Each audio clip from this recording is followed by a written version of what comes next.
Salut à tous et bienvenue dans Culture is the New Black. Aujourd'hui, on vous emmène dans les coulisses du théâtre Le Pic à Paris, où dans quelques heures va se jouer la pièce Fête des mères d'Adèle Rouanet. On va rencontrer Cyril Metzger, un jeune comédien et acteur franco-suisse, où il va interpréter ce soir le rôle très comique d'Arthur. Il va nous montrer les coulisses de sa préparation et surtout nous montrer ce qu'on ne voit jamais du côté du public. On y va ?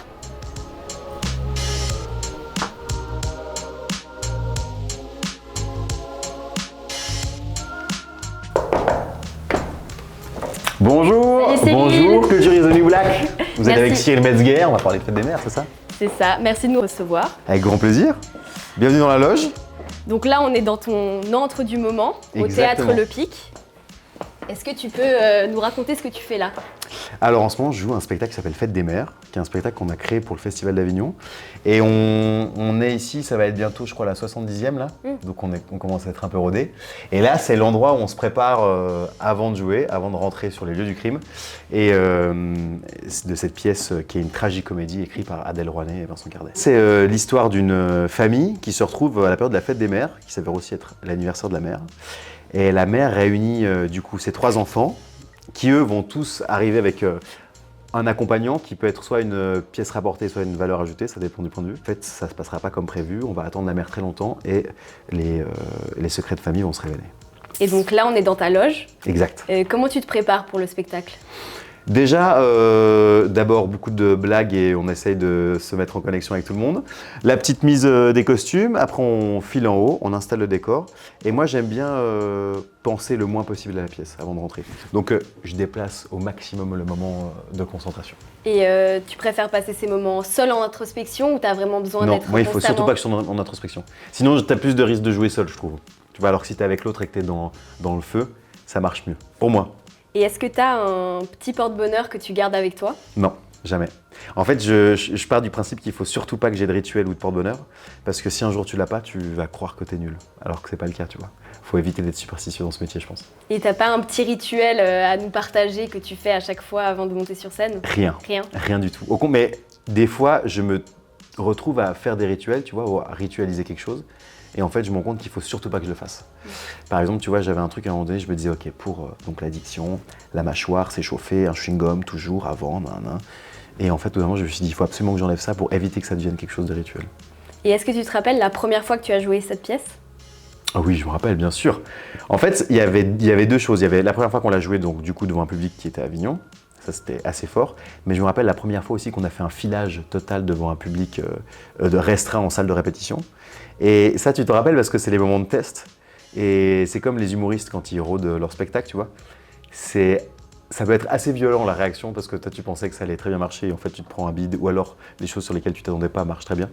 Et bien sûr, je me rappelle à chaque fois, de toutes les pièces. Et est-ce que tu as une petite anecdote à nous raconter ?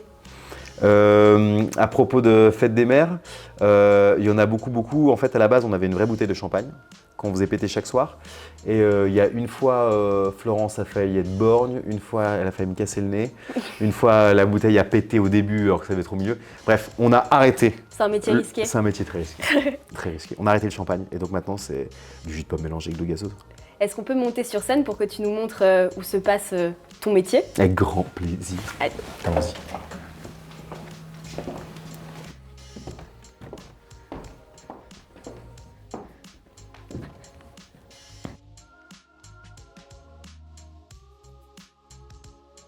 Bon, alors là, Cyril, on est dans la salle du théâtre Le Pic. Qu'est-ce qui représente pour toi ce lieu ? Bah déjà, il représente une création qui est faite vraiment avec des amis. Et c'est pas tout le temps que tu bosses en collectif d'amis comme ça. C'est tous des gens avec qui, pas tous, mais avec beaucoup avec qui j'avais déjà travaillé. Et donc du coup, c'est vraiment l'endroit de la camaraderie et de la rigolade et du travail bien fait, je trouve. Et toi, tu joues le rôle d'Arthur. Est-ce que tu peux nous parler un peu plus de ton personnage ? Donc en gros, Arthur, c'est le compagnon de Gabriel, qui est l'aîné de la famille. Lui, il va arriver dans la famille avec très peu de connaissances sur les enjeux et ce qui s'y passe. Et Gabriel étant, on va dire, quelque peu capricieux et compliqué, il va mal lui parler et du coup, Arthur va lui répondre qu'à partir de maintenant, puisqu'il le traite de débile, de bête et de con, et bah, c'est ce qu'il va être. Et en fait, tout l'enjeu de cette pression que tu peux avoir quand tu présentes quelqu'un à une famille, tu vois, où tu dis ok, comment ça va être reçu, comment ça va se passer, et bah tout ça vole en éclats avec Arthur, qui est vraiment pas si con que ça, mais qui va vraiment jouer au gros con, comme il dit. Et c'est un rôle qui demande pas mal de finesse, parce qu'il y a des jeux de mots, des rythmes différents, c'est presque un rôle assez musical. Comment est-ce que tu t'es amusé avec ce rôle? Et déjà, il y avait le texte de base avec des scènes vraiment merveilleuses écrites par Adèle. Et après, ça a été quand même pas mal un travail d'improvisation, tu vois, j'ai quand même pas mal réécrit de trucs et tout, parce qu'il fallait que ça sonne juste, tu vois. Et comme c'est une pièce avec quand même des gros moments de comédie et que c'est une pièce chorale, on est 5 sur scène, mais il y avait le 6e partenaire qui était vraiment le public. Et donc du coup, ça s'est vachement créé avec le public aussi, parce qu'il y avait des moments où je pensais que ça allait rire, ça marche pas du tout. Donc il faut retravailler la musicalité de ça, tu vois, revoir le temps, revoir la réaction des partenaires. Et donc moi, c'est comme ça que je me suis amusé à travailler. C'était d'abord entre nous, ce qui nous faisait rire, et après avec le public. Et nous, on a assisté à la pièce la semaine dernière. Le public rigole très très fort quand tu fais des blagues. Comment est-ce que tu reçois cette réaction du public? Ah bah ça peut être hyper galvanisant. En même temps, il faut toujours garder une petite distance, parce que il y a des soirs où ça arrivera, ils rigoleront pas ou moins, tu vois. Et il faut pas que ça t'impacte plus que quand ils rigolent beaucoup. Il faut que tu essayes de te dire, ok, bon bah là c'est pas grave, ça a été reçu autrement. Donc faut toi essayer d'être toujours dans une musicalité que tu trouves qui sonne. Et après, la réaction, en fait, elle t'importe peu, même si on va pas se mentir que c'est tellement important quand ils rigolent. Et toi, c'est la première fois que tu fais de la comédie au théâtre. Qu'est-ce qui te plaît dans ce registre? Bah déjà le rythme. C'est-à-dire que c'est... En fait, tu as une réaction directe avec la comédie. C'est-à-dire qu'une blague, ça fait rire ou ça fait pas rire.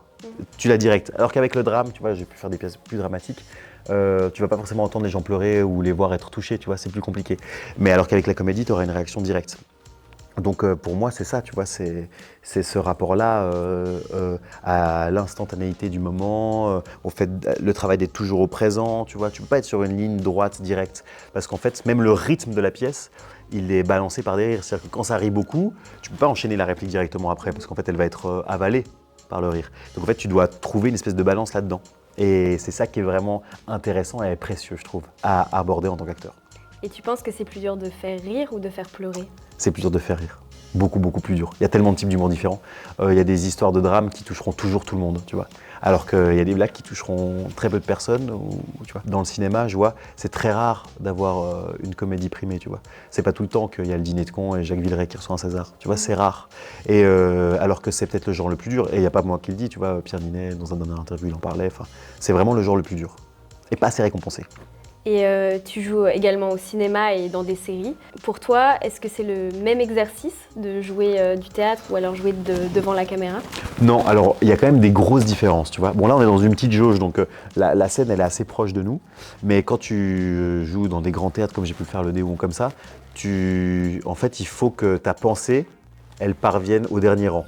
Donc en fait ce qui se passe en toi ou le point de vue que tu as sur ce que tu dis, il faut qu'il soit suffisamment extérieur pour qu'il touche les gens à l'extérieur, alors que la caméra, elle vient te chercher, elle est chez toi, tu vois, elle te capte dans l'œil. Donc en fait, il faut que ta pensée intérieure et ton point de vue soient plus ténus, plus internes et moins sortis pour qu'ils puissent être mieux perçus par la caméra, alors qu'au théâtre, il faut plus le sortir pour qu'il puisse être mieux perçu par le public. Et puis, bon, la caméra, c'est très monté, tu vois, donc en fait, tu peux être nul et bien monté et ça marche. Au théâtre, c'est le live, hein, donc quand t'es nul, tu te le prends direct. Et est-ce que tu ressens du trac Oui, toujours. Mais j'ai un trac un peu particulier, c'est-à-dire que je suis pas traqueux quand je suis en coulisses ou avant l'action. C'est en fait, en gros, quand j'ai donné un exemple là, tu vois, je rentre par là et il y a un rideau d'abord. Donc, en fait, j'ai une petite pénombre et après, quand je rentre, là, il y a la lumière. Et quand la lumière, elle tape comme ça dans l'œil, j'ai toujours une montée de trac qui pourrait faire que je ne pourrais jamais parler, par exemple. Tu vois, ça monte et ça pourrait m'empêcher de parler. Et c'est toujours ce même truc. Donc c'est une espèce d'énorme décharge électrique qui fait que je suis bloqué et ça part avec le premier mot. Donc mais c'est toujours le même trac. Toujours le même trac, toujours. Et donc tu m'as dit que vous avez fait 70 dates déjà. Ouais. C'est toujours la même excitation de monter sur scène? Ouais, alors il y a des jours où c'est plus difficile que d'autres et c'est normal, tu vois, avec la fatigue, si tu as travaillé sur d'autres projets et tout. Par contre, c'est toujours la même joie. Tu vois, c'est surtout ça, c'est-à-dire que, moi je suis trop content, je trouve que le texte est génial, je trouve que la pièce est vraiment géniale et que c'est un objet un peu rare parce que c'est très hybride entre, tu l'as vu, mais entre l'humour et en même temps le vrai drame, il y a des vrais sujets et donc du coup je prends énormément de joie, je trouve que j'ai des partenaires qui sont merveilleux. J'ai retravaillé avec Florence Janas avec qui j'ai fait mon premier spectacle en sortant d'école, tu vois. C'est trop beau, tu vois, avec Adrien Rouillard qui est quelqu'un avec qui j'ai fait mes études, tu vois. Donc c'est vraiment, pour ça c'est trop beau et j'aime beaucoup cette équipe, je suis hyper joyeux. Donc oui, c'est toujours le même plaisir de revenir, tu vois. Et pour ceux qui n'y sont pas encore venus voir la pièce, si tu devais dire 3 émotions que le public va ressentir en regardant la pièce, ça serait lesquelles? D'abord, ça va vous laisser perplexe. Ensuite, ça va vous faire rire. Après, ça va vous émouvoir et ça va vous faire culpabiliser d'avoir été ému, d'avoir ri et d'avoir été perplexe. Et est-ce que ça fait pleurer? Moi, je trouve, ouais. La fête des mères, tout est dans le titre, quoi. Je pense que c'est un sujet qui peut toucher beaucoup de personnes. Et les familles, c'est complexe. Et on sait tous qu'il y a des choses qui ne sont pas dites et un jour, c'est trop tard pour les dire. Donc, il y aura toujours du ressenti du moment qu'on ne s'exprime pas assez. Et ça touche toutes les familles. Merci Cyril pour ce bon moment. Merci à toi. Je te laisse te préparer pour ton spectacle de ce soir. Non, bien sûr.